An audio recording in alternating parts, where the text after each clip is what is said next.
كل حدا رح يشوف هالفيديوهات رح ينصدم بالنهاية، لأنه النهاية فعلا فعلا النهاية صادمة وغير متوقعة أبدا. جبت لكم اليوم شيفة أوروبية، أظن اسمها الشيف جوليا، مثل الشيف حسين، مهندس ديكور حرفيا. تابعوا معي شو رح تعمل. شوف يا معلم، جابت لك السمكة رح تبلش فيها الشغل. بس شيفي يا جماعة، شيفي فعلا مهندس ديكور حرفيا. عملت صينية، بس بالنهاية انصدمت. أنا بصراحة انصدمت صدمة كبيرة كتير، لأن الشيء اللي عملته بالنهاية ما كنت متوقعه أبدا أبدا، ما كنت متوقعه. حاطة قدامها جميع أصناف، يعني أغلب أصناف البحر. حاطة كائنات غريبة عجيبة، سلطعون وسمك، وفي هذا مثل الشوك هيك. حدا عنده فكرة شو هاد يا جماعة؟ حدا بيعرف شو هاد؟ أنا ما عرفت. هاي السلطعون أكيد سالقته وعم تطلع منه اللحمة. جمبري وقريدس. هاد شو؟ حدا عنده فكرة شو هاد يا جماعة؟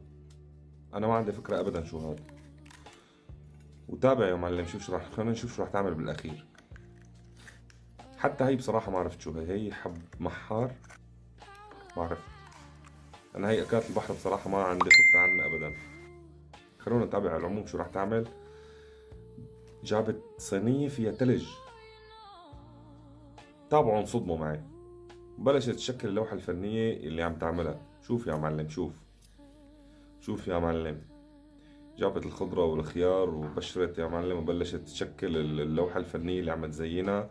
مخضرمة بصراحة، هي الشيف مخضرمة مخضرمة كتير. حطت لك هالسمك، أظن سلمون هي السمكة.